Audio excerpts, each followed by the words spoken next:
Bonjour et salut à tous, si vous avez l'œil dans mon décor, vous savez exactement de qu'est-ce que je vais vous parler. Je vais bien évidemment parler de mon tout premier comics. Non, ce ne sera pas une mes lectures en bref, car ce comics est assez peu intéressant. Il y a plusieurs histoires dans ce comics. Ça traite principalement du soldat d'hiver, mais tout simplement, je kiffe cette couverture. Et ouais, on va parler des 4 fantastiques. Mais quoi plus exactement des 4 fantastiques? Tout simplement, on va parler de à quand les 4 fantastiques dans le MCU, merde! Depuis le temps qu'on les attend. Bon, du coup, les 4 fantastiques qui est l'origine de tout Marvel, enfin, une grande partie de Marvel. Les 4 fantastiques, c'est en partie eux qui ont intégré Doctor Strange en comics, c'est aussi en partie eux qui ont intégré... Ils ont intégré trop de choses en fait. Ils ont intégré mais vraiment énormément de choses. D'ailleurs, ils ont des méchants quand même vachement stylés.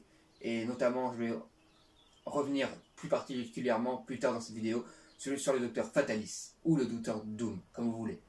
C'est la version VO.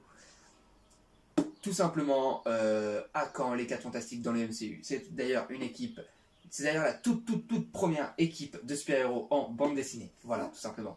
Et rien que pour ça, ça a la classe. Donc du coup, les 4 fantastiques qui ont eu comme méchant notamment l'homme taupe, l'un des premiers méchants principaux.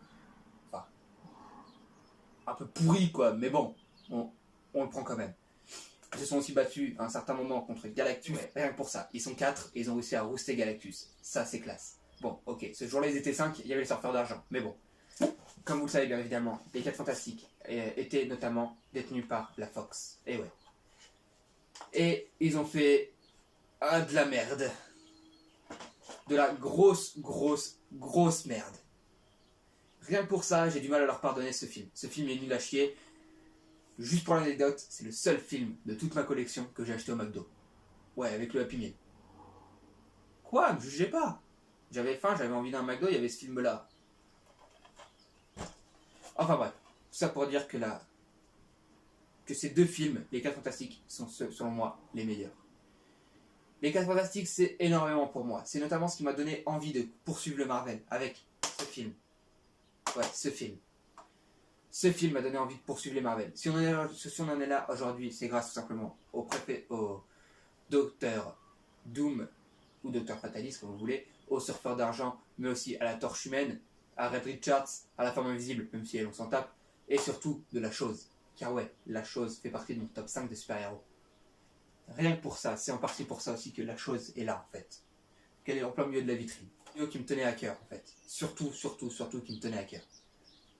D'ailleurs, les 4 fantastiques aussi, pour vous dire un petit peu à quel point c'est mon équipe de super-héros préférée et à quel point tout a commencé par là. C'est aussi d'ailleurs mon plus vieux comics. J'étais pas né à l'époque de ce comics, tout simplement. C'est un comics qui date de 1975. Et autrement dire, je suis pas peu fier.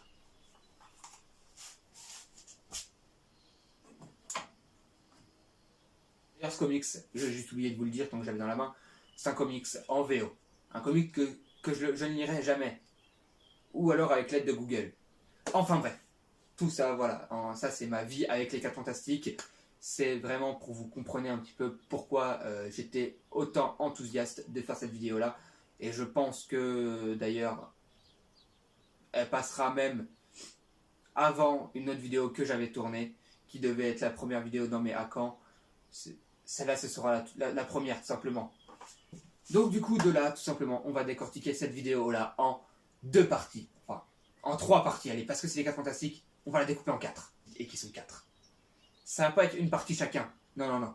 Ça va être première partie, celle qu'on vient de faire, pourquoi j'aime tant les 4 fantastiques. Deuxième partie, celle que l'on va faire là bientôt, ça va être qui sont les 4 fantastiques. Troisième partie, quels sont les pouvoirs des 4 fantastiques. Et enfin, la 4e partie, comment intégrer les 4 fantastiques au MCU. On se lance tout de suite dans le grand bain. Donc du coup, qui sont les 4 fantastiques? Les 4 fantastiques, c'est tout simplement une équipe. La toute première équipe de super-héros, comme je vous l'ai dit auparavant, qui ont des pouvoirs liés aux éléments. Si vous n'avez pas forcément vu ma vidéo théorie sur Avenger Endgame, je parle dedans des 4 fantastiques et je parle bien vendu après Avenger Endgame dans ces vidéos-là. D'ailleurs, les 4 fantastiques, tout simplement pour vous dire, l'équipe est composée de Red Richards, Susan Storm, ou à l'époque de 1975, Sue Storm. Ouais, elle a changé de nom entre deux. Ne me demandez pas pourquoi, j'ai pas vraiment compris le délire. Ensuite, nous avons Johnny Storm, qui lui n'a toujours pas changé de nom, hein, la tête brûlée. Et enfin, mon personnage préféré, comme vous l'avez deviné, Ben Grimm. Alors, l'origine de ces personnages-là, c'est tout simplement une équipe de chercheurs, voilà. Bon, même si je me pose encore la question si Johnny est chercheur ou pas de base. Tout simplement, qui ont été... Alors, il y a deux origines. La première origine qui est ma préférée, qui est celle des deux premiers films, qui ont été dans l'espace, qui ont été irradiés par une vague de trucs cosmiques et qui se sont réveillés avec des pouvoirs. Donc, voilà. Ou la deuxième, qui est celle du deuxième film, ou du moins qui s'en rapproche beaucoup plus, qui ont été visiter une autre dimension et que ils ont eu des pouvoirs grâce à celle-ci. Voilà. Alors, du coup, ensuite, tout simplement, quels sont leurs pouvoirs? Alors, j'ai dit au préalable, lié aux éléments, c'est tout simplement Suzanne Storm, alias la femme invisible, un pouvoir étroitement lié à l'air, qui peut créer notamment des champs de force, ou même devenir invisible. Ouais, bon, c'est dans son nom. Nous avons aussi Johnny Storm, qui lui a le pouvoir du feu, qui peut balancer des projectiles de feu, ou même devenir totalement en feu et voler. Ouais, ça c'est classe. Ensuite, nous avons Ben Grimm, qui est le seul à avoir une apparence qui a changé. Il est tout simplement maintenant représenté comme ça. Ouais, bon, c'est un tas de cailloux. Notamment, voilà, notre tas de cailloux préféré. C'est un petit peu la mascotte du groupe. Voilà. Ensuite, nous avons le dernier, qui est beaucoup moins clair pour l'élément. Mais il s'agit de l'élément, bien évidemment, de l'élément de l'eau. Et là, vous allez me dire, quoi, Red Richards, l'eau? Oui, l'homme élastique. Qui peut potentiellement être vu comme de l'eau. Parce que qu'est-ce qu'il y a de plus variable, en fait, que l'eau? Tu peux prendre son corps, l'étirer. L'eau, bon, tu peux pas la prendre. Mais si tu pouvais la prendre, si ça serait de l'eau, on va dire semi-solide, tu pourrais la prendre et l'étirer.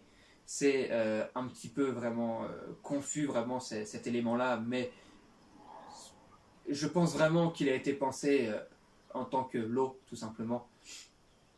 Donc, du coup, voilà. J'ai bien évidemment, je dis qui sont les 4 fantastiques, pourquoi j'aime les 4 fantastiques et quels sont leurs pouvoirs. Et maintenant, la partie que vous attendez sûrement tous, comment intégrer les 4 fantastiques au MCU. Alors là, j'ai de nombreuses théories, mais on va essayer de se limiter à 4. Pourquoi 4? Tout simplement parce que je l'ai déjà dit, c'est les 4 fantastiques. On va se limiter à 4 théories. Théorie numéro 1. Comme vous le savez, théorie suite à Spider-Man Far From Home, le multivers. Voilà, ils peuvent très bien d'une autre terre débarquer et voilà. Scénario facile, je sais, j'aime pas cette théorie-là. Seconde théorie, on peut reprendre exactement la même origine que les comics, c'est-à-dire faire en sorte qu'ils aillent dans l'espace, hop, radiation cosmique, pouvoir. Voilà. Ça serait des gens lambda, comment les intégrer au MCU, tout simplement. Après le claquement de doigts, eux, ils peuvent passer n'importe où avec cette origin story. Voilà. Après, nous avons aussi la troisième théorie, où pareil, elle est passe-partout. Tout simplement, nous savons que le docteur Hank Pym, qui aime chercher dans la dimension quantique, et ouais, c'est à ce moment-là que je vais vous parler de la dimension quantique. Red Richard, Susan Storm, Ben Grimm et Johnny Storm pourraient potentiellement aller dans la dimension quantique, vivre un certain moment dedans, être bloqués, voilà, comme on le sait, comme Janet Van Dyne, et revenir suite à un événement dans Ant-Man 3. Et ouais, je pense que Ant-Man 3 continuera à creuser sur cette dimension quantique. Donc du coup, si Ant-Man y va, qu'il découvre qu'il y a vraiment de la civilisation, est-ce que vous pensez qu'on pourrait revenir avec lui? Ça, c'est pas mal à creuser. Et du coup, ils ne seront pas forcément intégrés dans la phase 4, mais dans la phase 5. Ou du moins, fin de la phase 4. Bref, tout ça pour vous dire qu'il faudra du temps pour les intégrer de cette façon-là. Et enfin, la quatrième théorie, pour potentiellement les intégrer, ce serait d'ailleurs étroitement lié à Avenger Endgame, enfin plus à Civil War qu'Endgame, suite au claquement de doigts. Vous savez très bien que les jumeaux Maximoff, donc Wanda et Quicksilver, ont été en contact des pierres de l'infini et ont eu des pouvoirs suite à cette dernière. Et si les 4 Fantastiques auraient changé d'apparence et de forme suite au snap de Thanos? Je vous pose la question, parce que franchement c'est une théorie qui pourrait être pas mal. Et ça, c'est pareil, c'est un petit peu passe-partout, on peut l'intégrer. Le truc, ça va être comment nous faire venir les 4 Fantastiques jusqu'aux Vengeurs.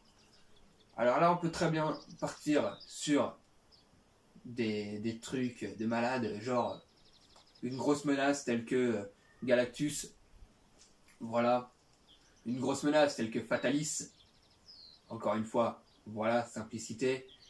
Mais si on creuse encore un petit peu plus et qu'on va franchement du côté de Reed Richards, c'est un chercheur, physicien et super-héros, quoi. Qui est-ce qui est un autre chercheur, super-héros? Et ouais, Hank Pym.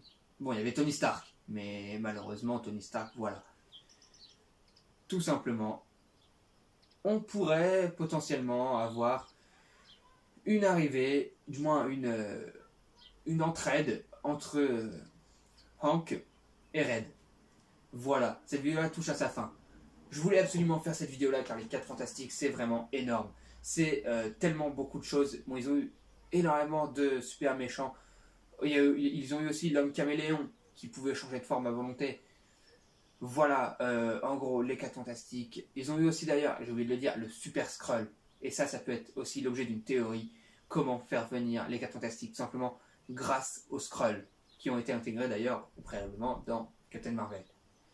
Enfin bref, là je crois que la vidéo va durer assez longtemps pour un Hakan. C'est d'ailleurs la première vidéo Hakan et une vidéo franchement qui me tenait à cœur de la faire. Car je vous l'ai déjà dit, les 4 Fantastiques c'est beaucoup, c'est par là que ça a commencé, voilà.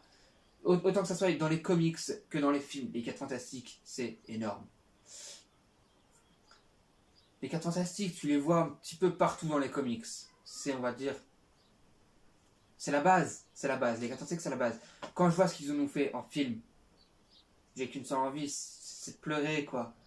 Enfin bref, tout ça pour vous dire que n'hésitez pas à mettre vos théories, comment intégrer les 4 Fantastiques au MCU en commentaire. Ou même, je réponds de toute façon à l'intégralité des commentaires. Même si vous avez des questions à propos des 4 Fantastiques, je me ferai un plaisir de vous répondre. N'hésitez pas aussi à liker la vidéo, à vous abonner, à activer la cloche. Voilà. Sur ce, c'était Arnaud. Ciao à tous.